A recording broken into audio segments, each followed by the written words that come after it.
అందరికీ నమస్కారం. తెలుగు వాయిస్ ఛానల్కి స్వాగతం. ఈనాటి మన కథ తిరిగొచ్చిన డాలర్ లోకం. ఇవాళ ఉదయం మాలతి నిద్ర లేవగానే ఎప్పటిలాగే వంటగదికి వెళ్ళి టీ పెట్టింది. ఇది మాలతి పాత అలవాటు. ప్రతి ఉదయం తన కోసం తన భర్త కోసం టీ తయారు చేసి, ఏవండి టీ రెడీ అయ్యింది అని భర్తను పిలిచేది. ఆ తర్వాత బాల్కనీలో కూర్చొని ఇద్దరూ కలిసి టీ తాగుతూ మాట్లాడుకునేవారు. కానీ ఈరోజు మాత్రం కేవలం ఒక కప్పు టీ మాత్రమే చేసింది. టీ తీసుకొని మాలతి వంటగది నుండి బాల్కనీ వైపు వస్తుండగా ఎదురుగా గోడపై ఉన్న భర్త గోపాలదాస్ ఫోటో వైపు చూసింది. అప్పుడు ఆమె హృదయంలో ఒక వేదన కలిగింది. భర్త ఫోటోపై పూలమాల వేలాడుతూ ఉంది. ఆ మాల 20 రోజుల క్రితం జరిగిన ఆ సంఘటనకు ప్రతీకగా నిలిచింది. ఆ సంఘటన మాలతి గారిని లోపలి నుండి బాగా కుంగదీసింది. మాలతి గారి కళ్ళ నుండి కన్నీళ్లు ధారలుగా ప్రవహిస్తున్నాయి. ఆ కన్నీళ్లలో ఎంత బాధ దాగి ఉందో ఎవ్వరూ అర్థం చేసుకోలేరు. భర్త ఫోటో వైపు చూస్తూ, ఎంత జాగ్రత్తగా చూసుకునేవారు నన్ను, నా ప్రతి అవసరాన్ని తీర్చేవారు, ఎందుకు నన్ను ఒంటరిగా వదిలి అనంతయాత్రకు వెళ్ళిపోయారు అని అనుకుంది. 65 ఏళ్ల మాలతి ప్రభుత్వ స్కూల్లో పనిచేసి రిటైర్ అయ్యింది. ఉద్యోగం చేసినప్పుడు ఆమె ఎప్పుడూ ఇలా అనుకునేది, రిటైర్ అయ్యాక భర్త 2 కొడుకులతో కలిసి ఎంతో ఆనందంగా గడుపుతానని. రిటైర్మెంట్ కేవలం ఉద్యోగానికే, జీవితానికి కాదు అనే భావన మాలతిది. ఉద్యోగం నుంచి విరమించినా జీవితం పట్ల ఆమె ఉత్సాహం మాత్రం తగ్గదు అనుకునేది. కానీ జీవితం ఎలా మారుతుందో ఎవరికి తెలుసు? వృద్ధాప్యంలోని ఈ దశలో మాలతీదేవి ఒంటరిగా మిగిలిపోయింది. ఇక ఈ వయసులో ఎవరి మద్దతు కోసం వేచి చూడాలి? ఇంతకాలం ఆధారంగా భావించిన కొడుకులు తమ తల్లిదండ్రులను మరచి తమ కుటుంబాలతో చాలా దూరం వెళ్ళిపోయారు. అందుకే మాలతీదేవికి జీవితంలో ఏదో తెలియని లోటుగా అనిపించింది. అది తనకు మాత్రమే అర్థమయ్యే ఒక బాధ. బాల్కనీలోని కుర్చీలో కూర్చొని మాలతీదేవి కళ్ళు మూసుకుంది. గతంలో తన కుటుంబంతో గడిపిన అందమైన క్షణాలు ఆమెను చుట్టుముట్టాయి. గోపాల్దాస్ గారు సొంతంగా బట్టల వ్యాపారం చేసేవారు. సాయంత్రం గోపాల్దాస్ గారు ఇంటికి వచ్చినప్పుడు దూరం నుంచే మాలతీదేవిని పిలిచేవారు. సుమిత్, అమ్మా ఎక్కడున్నావు? ఒక గ్లాస్ మంచినీళ్ళివ్వు అనేవారు. మాలతీదేవి వంటగది నుంచి మంచినీళ్ళ గ్లాస్ తీసుకొని వచ్చి నవ్వుతూ, ఇదిగోండి అమిత్ నాన్నగారు అంటూ మంచినీళ్లు అందించేది. ఈ విషయంపై ఇద్దరూ నవ్వుకునేవారు.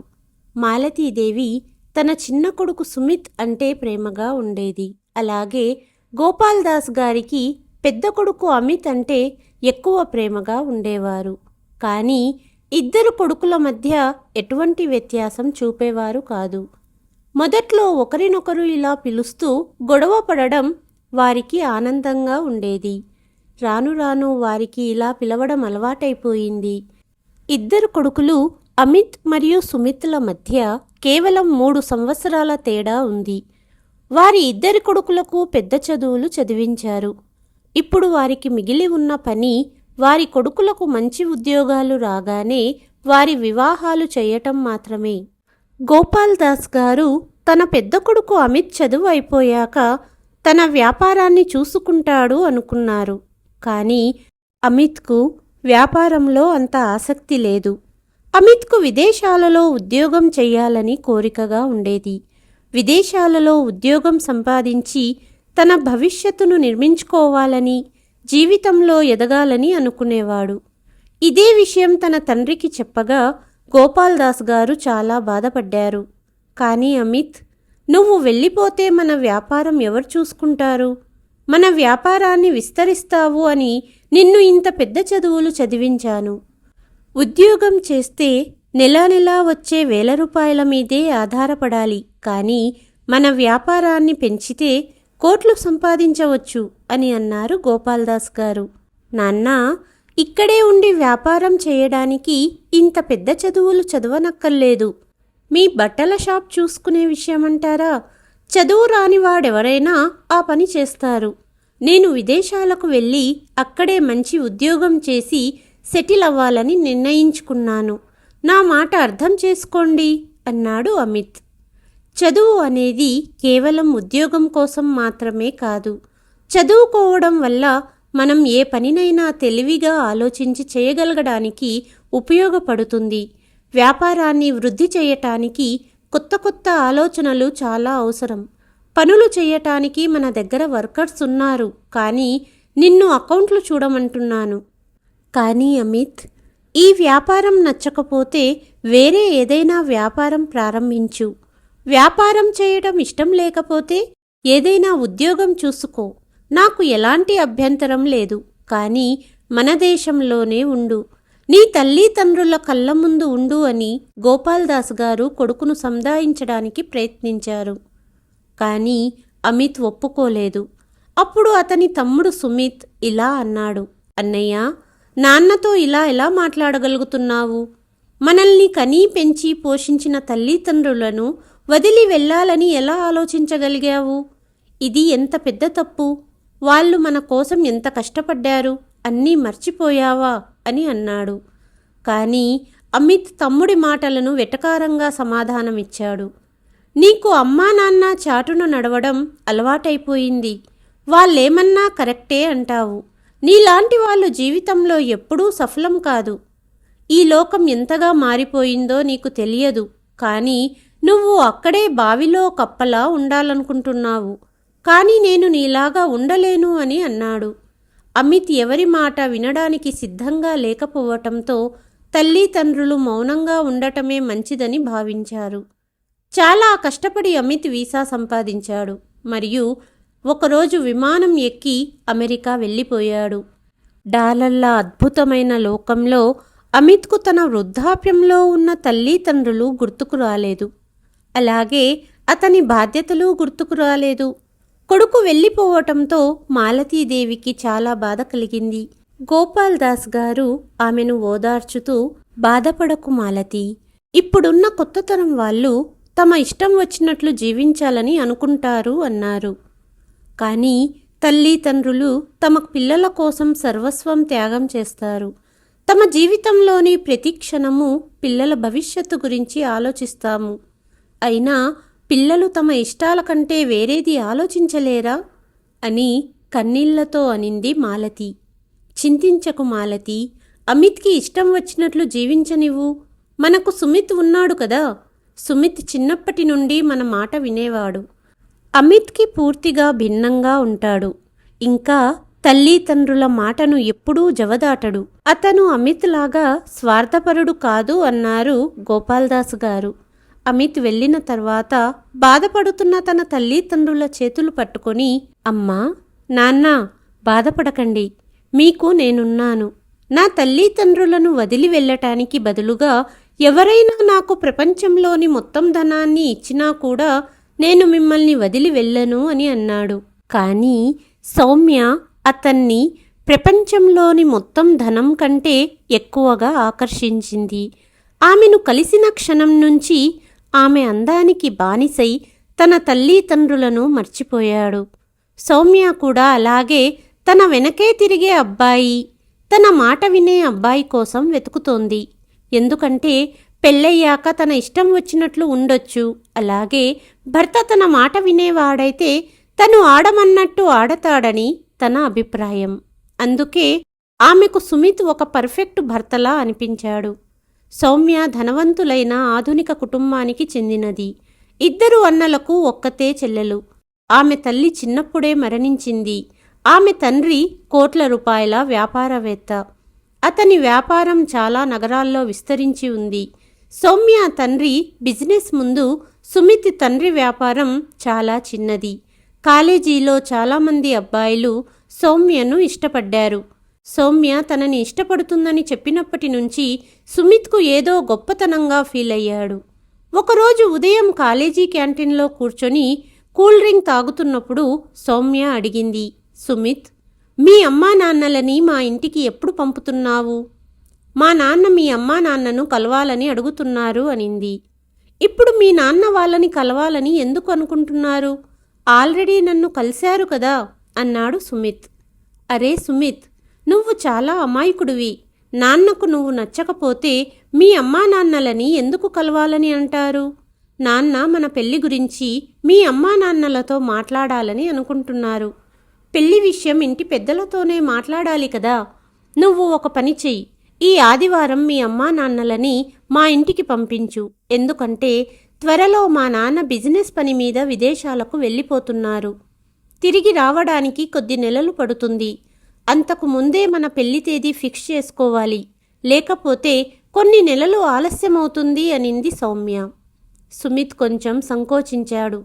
సౌమ్య, నేను ఇంకా ఈ విషయం అమ్మా నాన్నలతో చెప్పలేదు అన్నాడు. ఏ సుమిత్, నేను నీకు నచ్చలేదా, లేదా నువ్వు నా గురించి వాళ్లతో చెప్పడానికి భయపడుతున్నావా? కోపంగా సౌమ్య అడిగింది. అరే సౌమ్య, ఇలా నేను ఎప్పుడు అన్నాను? ఈ విషయం గురించి మాట్లాడాలంటే కొంచెం సంకోచంగా అనిపిస్తుంది అన్నాడు సుమిత్. అప్పుడు సౌమ్య కోపంగా అన్నది, ఒక్క విషయం చెప్పు, మీ అమ్మా నాన్న ముందు ఎందుకు అంత భయపడుతున్నావు? ఇంకా చిన్న పిల్లవాడివా? నేనే వెళ్ళి వారితో మాట్లాడేస్తాను అనింది సౌమ్య. సౌమ్య, అలా చేశావంటే నాన్న ఆలోచించకుండా ఈ సంబంధాన్ని తిరస్కరిస్తారు అన్నాడు సుమిత్. ఇంత చిన్న విషయానికి సంబంధాన్ని ఎందుకు తిరస్కరిస్తారు? మీ కుటుంబంలో అమ్మాయిలకు మాట్లాడే హక్కు ఉండదా? వారికి సొంత అభిప్రాయం ఉండదా అన్నది సౌమ్య. సౌమ్య మాటలు విని సుమిత్ కంగారు పడ్డాడు. సౌమ్యను ఎలా సంధాయించాలో అర్థం కావడం లేదు తనకు. అలా కాదు సౌమ్య, పెళ్లి విషయం కదా అని ఆలోచిస్తున్నాను అన్నాడు సుమిత్. అంటే నువ్వు చెప్పేది ఏంటంటే నీ కుటుంబం చాలా పాత ఆలోచనలతో ఉంటారని చెబుతున్నావా? చూడు సుమిత్, పెళ్లికి ముందే ఈ విషయం స్పష్టమైతే మంచిది. నేను అలాంటి పాతకాలపు పద్ధతులు పాటించే ఇంట్లో అస్సలు బ్రతకలేను అనింది సౌమ్య. ఇది విని సుమిత్ ఆశ్చర్యపోయాడు. అతను ఎలాంటి పరిస్థితుల్లోనైనా సౌమ్యను కోల్పోవడానికి ఇష్టపడట్లేదు. పాతకాలపు పద్ధతి అంటే నీ అర్థం ఏమిటి అడిగాడు సుమిత్. నీకు తెలుసు కదా సుమిత్, నేను చాలా ఆధునిక ఆలోచనలున్న ఆధునిక అమ్మాయిని. మా నాన్న కూడా చాలా ఆధునిక ఆలోచనలు కలిగి ఉన్నారు. వాళ్ళు నా మీద ఎప్పుడూ ఎలాంటి ఆంక్షలు విధించలేదు. మా అన్నయ్యలు కూడా వారికి ఇష్టం వచ్చినట్లు ఉంటారు. అంతేకాకుండా మా నాన్న క్లబ్కి వెళ్ళి స్నేహితులతో కలిసి తాగుతారు. అలాంటి వాతావరణం నుంచి వచ్చి మీలాంటి ఇంటి వాతావరణంలో నేను ఎలా సర్దుబాటు చేసుకుంటాను? నీకు నా గురించి తెలుసు కదా సుమిత్ అనింది సౌమ్య. నువ్వు ఇలా ఎందుకు అంటున్నావు సౌమ్య? నీకు తెలుసు నువ్వు లేకుండా నేను ఉండలేను. అలాంటిది నువ్వు నన్ను పెళ్లి చేసుకోవడానికి నిరాకరిస్తున్నావా అన్నాడు సుమిత్. అయ్యో, అది కాదు సుమిత్, నేను నీతో పెళ్లికి నిరాకరించట్లేదు, కానీ నీ తల్లిదండ్రులతో కలిసి ఉండడానికి నిరాకరిస్తున్నాను. నేను చెప్పాలనుకుంటున్నది ఏమిటంటే పెళ్ళయ్యాక నువ్వు మాతో కలిసి మా ఇంట్లో ఉండు అనింది సౌమ్య. సుమిత్ కంగారు పడ్డాడు. సౌమ్య, నా తల్లిదండ్రులను వదిలి నేను ఎలా? మీ అన్నయ్య వాళ్లను వదిలి తన జీవితం గురించి ఆలోచించినప్పుడు నువ్వు వాళ్లను వదిలి వెళ్ళిపోతే ఏంటి? అంతేకాక మా నాన్న తన కంపెనీ అమెరికా బ్రాంచ్ను నీకు ఇవ్వాలని నిర్ణయించుకున్నారు. మనం అక్కడికి వెళ్ళిపోవచ్చు. ఇక మనం అక్కడే ఉండొచ్చు అనింది సౌమ్య. కానీ సౌమ్య, నా తల్లిదండ్రుల పట్ల నాకు కొంత బాధ్యత ఉంది. నేను విదేశాలకు వెళ్ళిపోతే వారు ఒంటరి వాళ్ళవుతారు. వారు ఎందుకు ఒంటరి వాళ్ళవుతారు? వారికి ఇక్కడ బంధువులు లేరా? అందరితో కలుస్తూ ఉంటారు కదా. అయినా పిల్లలు పెద్దవారైనప్పుడు తల్లిదండ్రులు పిల్లలను కొంగుతో కట్టేసి ఉంచుకోవాలనుకోకూడదు. పిల్లలకు తమ ఇష్టం వచ్చినట్లు జీవించనివ్వాలి. సౌమ్య తన మాటలతో సుమిత్ని పూర్తిగా తన గుప్పెట్లోకి తీసుకుంది. ఇప్పుడు సుమిత్కి కూడా సౌమ్య చెప్పేదంతా నిజమే అని అనిపిస్తుంది. అందులో తప్పేమీ కనపడడం లేదు. రాత్రి ఇంటికి వచ్చిన సుమిత్ ధైర్యం చేసి తన తల్లిదండ్రులకు సౌమ్య గురించి అంతా చెప్పేశాడు. గోపాల్ దాస్ దంపతులు సుమిత్ నోటి నుండి ఇదంతా విని షాక్ అయ్యారు. తమ చిన్న కొడుకు ఇలాంటి పని చేస్తాడనుకోలేదు. సుమిత్, నువ్వు ఏం చేయాలనుకుంటున్నావు? నువ్వు కూడా మమ్మల్ని వదిలి వెళ్ళాలనుకుంటున్నావా అని అడిగారు గోపాల్దాస్ గారు. సుమిత్ తలదించుకొని, అవును నాన్న, నేను సౌమ్యతో కలిసి అమెరికా వెళ్ళి తన నాన్న బిజినెస్ చూసుకోవాలనుకుంటున్నాను అని చెప్పాడు సుమిత్. గోపాల్దాస్ గారు లోతుగా ఊపిరి పీల్చుకొని, నువ్వు వెళ్ళొచ్చు సుమిత్ అన్నారు. మాలతి కళ్ళ నిండా నీళ్లతో, మీరు ఏమంటున్నారండి అని అడిగింది. పిల్లలు పెద్దవారైతే గూడులో ఉండడానికి ఇష్టపడరు మాలతి. గూడులో ఉన్నంత వరకు తల్లి తండ్రి ఆసరా కావాలి. ఎందుకంటే అప్పటికీ ఇంకా ఎగరలేరు కాబట్టి. ఇప్పుడు మన బిడ్డ కూడా పెద్దవాడయ్యాడు, వాడికి మన ఆసరా అవసరం లేదు అంటూ కళ్ళు తుడుచుకున్నారు. తండ్రి నోట ఈ మాట విని సుమిత్ ఆనందానికి అవధుల్లేవు. వెంటనే సౌమ్యకు ఫోన్ చేసి జరిగిన విషయం చెప్పేశాడు. కొన్ని రోజుల్లోనే సౌమ్యని పెళ్ళాడాడు. కేవలం ఆచారం కోసం సౌమ్య సుమిత్ ఇంటికి కోడలుగా వచ్చింది, కానీ తర్వాత తన ఇంటికి వెళ్ళిపోయింది. అయితే ఒంటరిగా కాదు, సుమిత్ని తీసుకుని వెళ్ళింది. అక్కడ అమిత్ కూడా ప్రేమ వివాహం చేసుకున్నాడు. కొన్ని రోజులు ఇలా గడిచాయి. కొడుకులు దూరమయ్యారని గోపాల్దాస్ గారు అస్వస్థతకు లోనయ్యారు. మెల్లగా అతని ఆరోగ్యం క్షీణించడంతో దుకాణం పనిని చూసుకోలేకపోయారు. దుకాణం అమ్మేశారు. కొన్ని రోజుల తర్వాత సుమిత్ తన భార్య, మామయ్యతో కలిసి అమెరికా వెళ్ళిపోయాడు. మాలతి గోపాల్దాస్ గారి చివరి ఆశ కూడా చితికిపోయింది. గుండె మీద రాయి పడ్డట్టు కొడుకుల విరహాన్ని భరించారు. లేదు, ఇద్దరూ భరిస్తున్నట్లు నటించారు. గుండెలోని బాధ వారిని మరింత వేదన పెడుతోంది. ఇంట్లో ఎప్పుడూ నవ్వుతూ హడావుడిగా ఉండేది. ఇప్పుడు నిర్మానుష్యంగా ఉంది. పెద్ద పెద్ద గదులు, వరండాలు, బాల్కనీలు ఇప్పుడు ఎంతో వెలవెలబోతున్నాయి. భార్యాభర్తలు ఇద్దరూ కూర్చుని పిల్లల గురించే మాట్లాడుకుంటూ వారి జ్ఞాపకాలలో ఇద్దరి కళ్ళు చెమ్మగిల్లేవి. అయితే వారి కొడుకుల జ్ఞాపకాల నుండి తమను తాము దూరం చేసుకోవడానికి వారు ఎంతో ప్రయత్నించినప్పటికీ కొన్ని అలవాట్లను విడనాడడం అంత సులభం కాదు. ఎందుకంటే కొడుకులను గుర్తు చేసుకుంటే వారికి బాధ తప్ప ఇంకేమీ మిగలదు. మాలతీదేవి ఎక్కువగా ఇంటి పనుల్లోనే నిమగ్నమై ఉండేది. గోపాల్దాస్ గారు డాక్టర్ వద్ద ట్రీట్మెంట్ తీసుకునేవారు. ఎక్కువగా ఆలోచించకుండా మనసు ప్రశాంతంగా ఉంచుకోవాలని డాక్టర్లు సలహా ఇచ్చారు. టైంపాస్ కోసం గోపాల్దాస్ గారు ఇంట్లో కూర్చుని పత్రికను పదే పదే చదివేవారు. మధ్య మధ్యలో మాలతీదేవికి రోజువారీ వార్తలను చెప్పేవారు. ఇద్దరు భార్యాభర్తలు ఒకరికొకరుగా రోజులు గడుపుతున్నారు. ఒకరోజు ఉదయం ఇంటి ఆవరణలో కూర్చొని గోపాల్దాస్ పత్రిక చదువుతుండగా మాలతీదేవి వంటగదిలో వంట చేస్తుంది.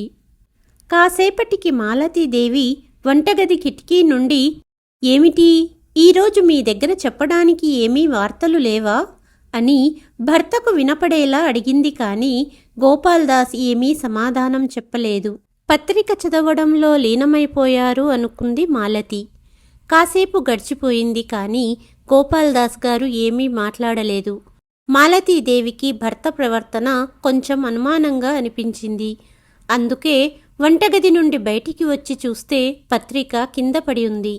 గోపాల్దాస్ గారు కుర్చీలో చలనం లేకుండా కూర్చుని ఆకాశం వైపు చూస్తున్నారు. మాలతి కంగారుగా భర్తను కదిపింది. అప్పుడు భర్త శరీరం చెల్లబడి ఉంది. అది చూసి మాలతి బోరున విలిపించింది. కొద్దిసేపటికే చుట్టుపక్కల వారు అందరూ అక్కడకు చేరారు.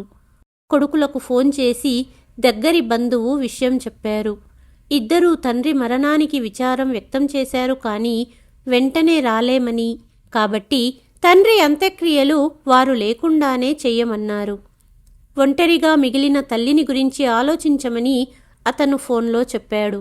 ఏముంది, అస్తమాను ఇల్లంతా మనుషులు కావాలి, సమాజ సేవ అంటుంది కదా, అందుకే వృద్ధాశ్రమంలో చేరమనండి, అక్కడ తోటివారు చాలామంది ఉంటారు అన్నారు కొడుకులు. భర్త మరణంతో మాలతీదేవికి ప్రపంచమే నిలబడిపోయినట్టయింది. పైనుండి బంధువుల మాటలు ఆమె మనసును మరింత బాధపెడుతున్నాయి. తల్లి తండ్రులు తమ పిల్లలను చెమటోడ్చి కష్టపడి వృద్ధిలోకి తెస్తారు. కానీ పిల్లలు ఉద్యోగాలొచ్చాక తమ తల్లిదండ్రులను మర్చిపోతారు. వృద్ధాప్యంలో ఉన్న తల్లిదండ్రులను కూడా పట్టించుకోరు. వారికి తమ భార్యా పిల్లలే ప్రపంచమనిపిస్తుంది. ఇప్పుడు పిల్లలకు ప్రతిదీ డబ్బే. ప్రేమ, ఆప్యాయత అనే తాడు తెగిపోయింది. ఇలా ఒక్కొక్కరు ఒక్కో మాట మాట్లాడుతున్నారు. మధ్యలో మౌనంగా కూర్చున్న మాలతీదేవి ఆకాశాన్ని చూస్తూ ఉంది. కొంతసేపటికి అందరూ వెళ్ళిపోయారు. ఇంట్లో ఒంటరిగా మిగిలిన మాలతీదేవి ఇంకా ఆ షాక్ నుండి బయటపడలేకపోయింది. ఇది జరిగి 20 రోజులవుతుంది. తన భర్త గోపాల్దాస్ గారి కుర్చీలో కూర్చుని టీ తాగుతూ ఆయన్ని గుర్తు చేసుకుని ఏడుస్తుంది.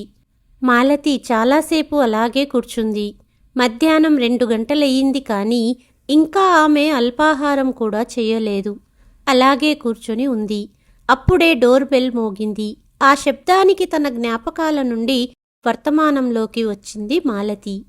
మాలతి కన్నీళ్లు తుడుచుకుంటూ తలుపు వద్దకు వెళ్ళి తలుపు తెరిచి చూస్తే ఆమె స్నేహితురాలు రేఖ ఆమె ముందు నిలబడి ఉంది. రేఖ మాలతి బాల్య స్నేహితురాలు.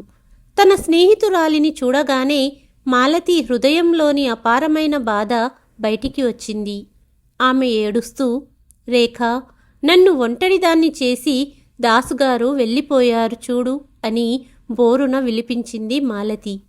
తన స్నేహితురాలిని ఆ స్థితిలో చూసి రేఖ కూడా కన్నీళ్లు పెట్టుకుంది. మాలతి, ఈరోజే జరిగినదంతా తెలిసింది. మీ ఇంటి పక్కన నివసించే నిర్మలా గారు నన్ను బజారులో కలిశారు. ఆమె నాకు జరిగిన విషయం చెప్పింది. విన్న వెంటనే నేను నిన్ను చూడాలని ఇక్కడికి వచ్చేశాను అనింది రేఖ. కొంతసేపు మాట్లాడిన తర్వాత మాలతి టీ తీసుకురావడానికి లేచింది.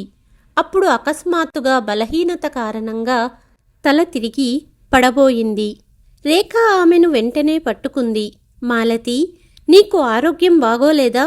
నేను ఇప్పుడే డాక్టర్ని పిలుస్తాను అని రేఖ చెప్పింది. అప్పుడు మాలతి, వద్దు రేఖ, ఉదయం నుండి ఏమీ తినలేదు, అందుకే కళ్ళు తిరిగాయి అనింది. అవునా? రేఖ వెంటనే వంటగదికి వెళ్ళి తన స్నేహితురాలి కోసం భోజనం తయారు చేసి తెచ్చింది. ఆ తర్వాత, చూడు మాలతి, ఏడుస్తూ కూర్చుంటే ఏమీ లాభం లేదు. ధైర్యంగా ఉండు. నువ్వు ఇలా ఏడుస్తూ ఉండడం చూసి నీ భర్త కూడా ప్రశాంతంగా ఉండరు అని అనింది రేఖ.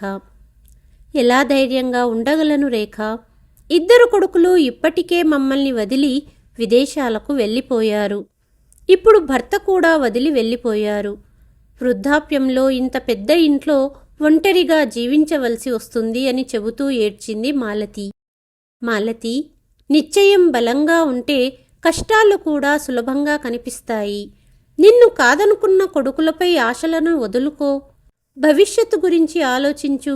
వర్తమానాన్ని మాత్రమే సద్వినియోగం చేసుకో.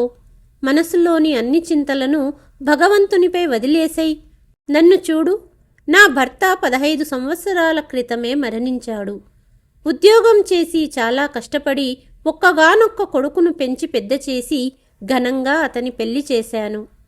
జీవితాంతం పనుల భారంతో నలిగిపోయి ఇప్పుడు కొద్దిగా విశ్రాంతి లభిస్తుందని ఇంట్లో కూర్చొని మనవళ్ళని చూసుకోవచ్చు అనుకున్నాను. కానీ కోడలు నాతో ఉండలేనని స్పష్టంగా చెప్పడంతో నా ఆశలు నీరుగా మారిపోయాయి. ఆమె మాట విని నా కొడుకు వేరే ఇల్లు కట్టుకొని వెళ్ళిపోయాడు. ఒక్కగానొక్క కొడుకు కోడలు నన్ను వదిలి వెళ్ళిపోయినా నేను ధైర్యం కోల్పోలేదు.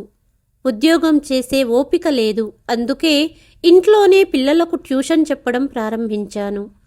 కొద్దిగా డబ్బుతో పాటు సమయం కూడా బాగా గడుస్తుంది. రేఖ మాటలు విని మాలతికి చాలా ఆశ్చర్యం వేసింది. ఆమెను చూసి మాలతి ఇలా అనుకుంది, వయస్సు కాదు, ధైర్యం ముఖ్యమని. చాలా టైం అయింది, నేను వెళ్ళొస్తాను మాలతి, రేపు మళ్ళీ వస్తాను అంటూ రేఖ బయలుదేరింది. తన స్నేహితురాలు చెప్పిన మాటలు మాలతి హృదయాన్ని తాకుతూనే ఉన్నాయి. కొంతసేపు ఆ విషయం గురించి ఆలోచించింది. మరుసటి రోజు ఉదయం సూర్యుడు ఉదయించే సమయానికి మాలతి కూడా నిద్రలేచింది. సూర్యకిరణాలు కిటికీలోంచి తన గదిలో పడుతున్నాయి. అవి తనను ఓదార్చడానికి వచ్చినట్లుగా అనిపించింది. గతంలో జరిగిన విషయాలను మర్చిపోయి మాలతి తన జీవితంలో ముందుకు సాగే నిర్ణయం తీసుకుంది. అమెరికాలో సుమిత్ తన బావగాళ్లతో కలిసి మామగారి వ్యాపారాన్ని చూసుకుంటున్నాడు. అయితే సౌమ్య అన్నయ్యలకు వదినలకు తమ బిజినెస్లో బావమరిది ఉనికి పెద్దగా ఇష్టపడట్లేదు. అతను వచ్చిన తర్వాత తమ ప్రాముఖ్యత తగ్గిపోయిందని, వ్యాపారంలో అతను కూడా భాగస్వామి అయిపోయాడని అనుకున్నారు. తండ్రి భయంతో అతనితో ఏమీ చెప్పలేకపోయారు. మనసులో మాత్రం గొనుగుతూనే ఉన్నారు. క్రమంగా కాలం గడిచింది. సుమిత్ తన బావమర్దిలో ప్రవర్తనలో మార్పుని గమనించాడు. అంతా తెలిసినా తెలియని వాడిలా నటిస్తూనే ఉన్నాడు.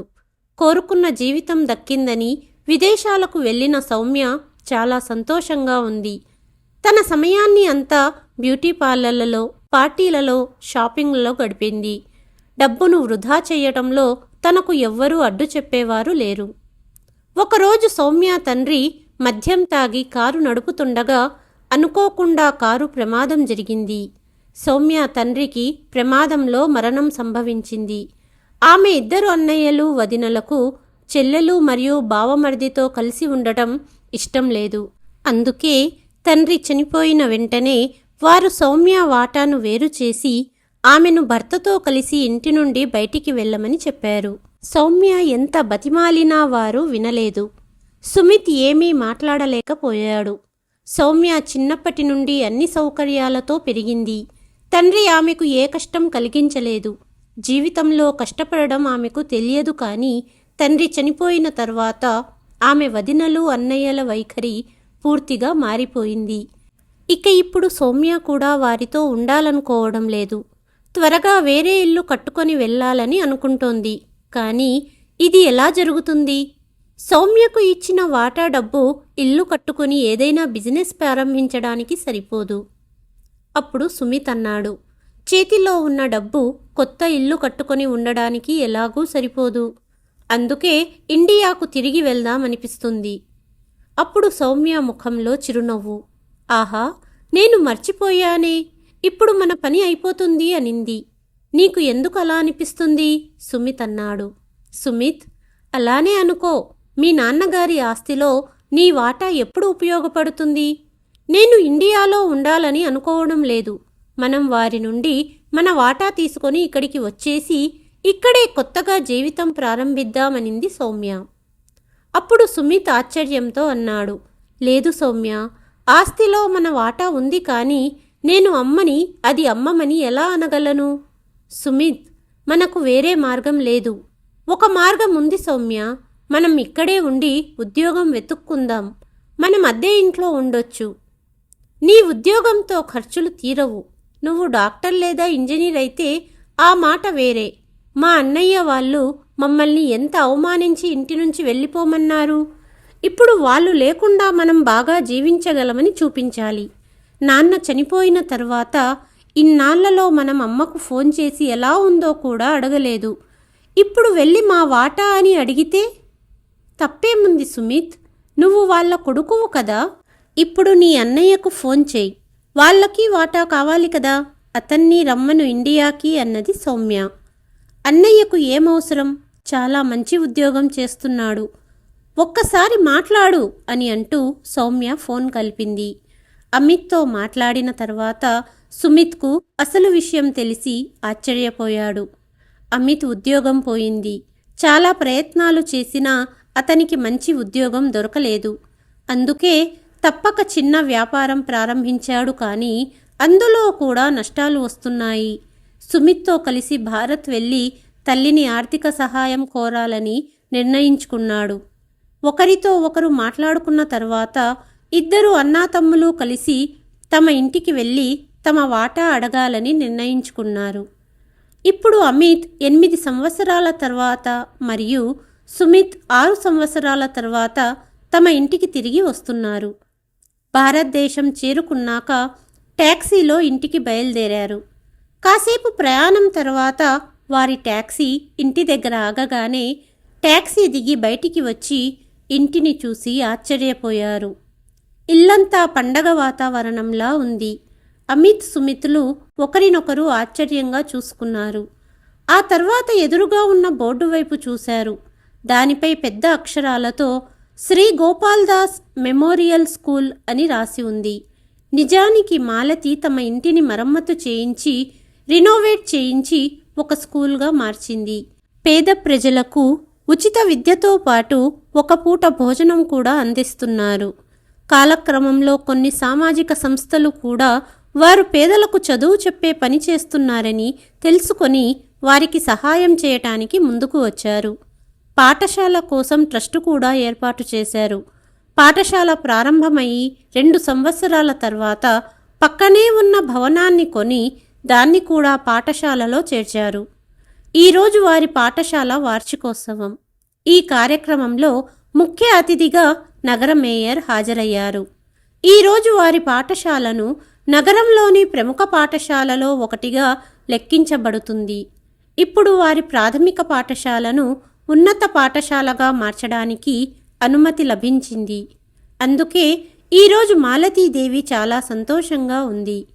పాఠశాల వార్షికోత్సవం చాలా విజయవంతంగా జరిగింది. పాఠశాల వార్షికోత్సవం ఫంక్షన్ అయిపోయిన తర్వాత మాలతీదేవి ఇప్పుడు విశ్రాంతిగా కూర్చొని ఉంది. అప్పుడు ఇంట్లోకి వచ్చిన తన 2 కొడుకులను చూసి తన కళ్ళను తనే నమ్మలేకపోయింది. ఇది కళ, నిజమా అని ఇద్దరిని చూస్తుంది. 2 కొడుకులు వచ్చి తల్లు కాళ్ళు తాకినప్పుడే నిజంగా వారు తమ ముందు ఉన్నారని తెలిసింది. కళ్ళు నీళ్లతో నిండిపోయాయి. కొంచెం సేపు తర్వాత తనను తాను నియంత్రించుకొని కన్నీళ్లు తుడుచుకొని, మీరు దారి మర్చిపోయిటొచ్చినట్టున్నారు. మీరు ఎంత బిజీగా ఉన్నారు. మీ నాన్న చనిపోయినప్పుడు కూడా రావడానికి మీ వద్ద టైం లేదా అని అడిగింది. తల వంచుకొని కొడుకులు తల్లి మాటలు వింటున్నారు. కొంతసేపు నిశ్శబ్దం నెలకొంది. ఆ తర్వాత మాలతీదేవి, సరే మీరిద్దరూ ఎలా ఉన్నారు అని అడిగింది. మేము బాగున్నాం, మీరెలా ఉన్నారు అని అన్నాడు అమిత్. బాగానే ఉన్నాను. ఒకప్పుడు నేను చాలా బాధపడ్డాను, కానీ ఇప్పుడు నేను బాగానే ఉన్నాను. మీరు కూర్చోండి, మీకు తినడానికి ఏర్పాటు చేస్తాను అని చెప్పి మాలతీదేవి లేచి వంటగదికి వెళ్ళి నౌకరును పిలిచింది. ఇంతలో సుమిత్ మరియు అమిత్ ఇద్దరూ షాక్లో ఉన్నారు. చిన్నప్పటి వారి ఇల్లు అమ్మి వచ్చే డబ్బుతో అక్కడి నుంచి వెళ్ళిపోవాలనుకున్నారు. కానీ అక్కడ 3 అంతస్తుల భవనం నిర్మించారు. అక్కడ ప్రైమరీ స్కూల్ చాలా బాగా నడుస్తోంది. ఇదంతా చూసి అమిత్ సుమిత్తో, మన ఐడియాలు నీరుగా మారిపోయాయి. అమ్మ ఇలా చేస్తుందని అనుకోలేదు. ఇప్పుడు మనం ఆమెను ఏ మొహం పెట్టుకొని ఇంటి వాటా అడుగుతాము అన్నాడు అమిత్. అయినా అడగాల్సిందే. సౌమ్య ఇక్కడి నుండి డబ్బు తీసుకోకుండా వెళితే నన్ను చితక్కొడుతుంది అన్నాడు సుమిత్. అవును, నాకు డబ్బు అవసరం ఉంది. ఇల్లు కాకపోయినా కనీసం దుకాణం వాటా అయినా మనకు వస్తుంది అన్నాడు అమిత్.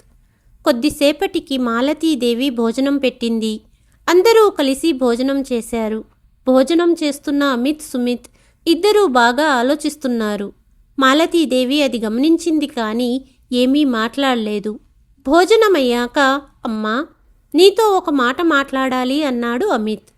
అప్పుడు మాలతీదేవి, నాకు తెలుసు ఏమి అడగబోతున్నావో, కానీ దేనికోసం ఇక్కడికి వచ్చావో నీకు అది దొరకదు అని చెప్పింది. 2 కొడుకులు ఆశ్చర్యంతో తల్లివైపు చూశారు. అప్పుడు మాలతీదేవి, నేను మీ తల్లిని. ఆస్తిలో వాటా గురించి అడగడానికి మీరు ఇక్కడికి వచ్చారని నేను తెలుసుకోలేననుకున్నారా అనింది. ఇది విని కొడుకులకు చెమటలు పట్టాయి. ఇప్పుడు ఈ ఇంట్లో మీ వాటా ఏమీ లేదు. మీరు వద్దనుకున్న నాన్న దుకాణం కూడా లేదు. మీ నాన్న అనారోగ్యంగా ఉన్నప్పుడు మేము దుకాణం అమ్మేశాము. దానితో వచ్చిన డబ్బుతో ఈ ఇంటిని రిపేరీ చేయించి ఒక స్కూల్ తెరిచాను. ఇప్పుడు ఈ భవనాన్ని స్కూల్ ట్రస్టు పేరు మీద చేశాను.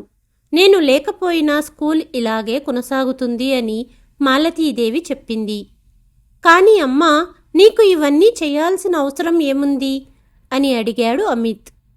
నా జీవితంలో డబ్బు ఎప్పుడూ ముఖ్యం కాదు. ఎవరి కోసం ఇంత పెద్ద ఇల్లు కట్టించామో వాళ్ళు విదేశాలకు వెళ్ళిపోయారు. మీ నాన్నగారు చనిపోయిన తర్వాత ఒంటరిగా ఉండటం నాకు చాలా కష్టమయ్యింది. మర్చిపోయాను, నన్ను ఆశ్రమంలో చేరమని సలహా కూడా ఇచ్చారు మీరు. అప్పుడు ఇతరులకు సహాయం చేస్తే మంచిదనే ఆలోచన వచ్చింది. సమాజ సేవ చెయ్యడం వల్ల నా జీవితానికి అర్థం ఉంటుంది.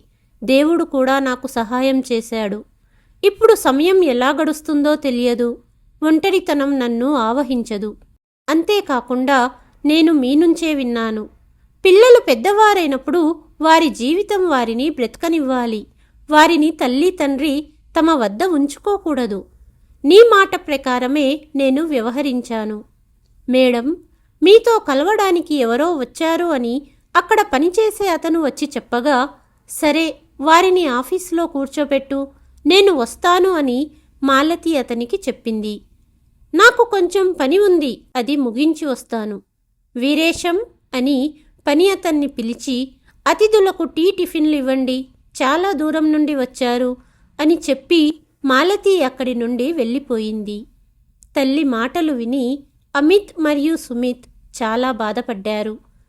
తమ భార్యలకు ఫోన్ చేసి విషయం చెప్పి వాళ్ళనే భారతదేశానికి రమ్మన్నారు. ఇద్దరికీ ఉద్యోగం దొరకలేదు. చిన్న చిన్న వ్యాపారాలు చేసుకుంటూ బ్రతుకుతున్నారు. తెలుగు వాయిస్ ప్రేక్షకులకు చిన్న విన్నపం. నా కథలను ఎవరు ఆదరిస్తున్నారో మీ పేరుతో పాటు మీ ఊరి పేరు కూడా కామెంట్లో తెలియచేయండి. తద్వారా నా కథలను ఎవరు ఆదరిస్తున్నారో నాకు తెలుస్తుంది. ఈ కథ కనుక మీకు నచ్చితే please like, share and subscribe to Telugu voice. మరి ఒక కథతో మళ్ళీ మీ ముందుకు వస్తాను. అంతవరకు సెలవు.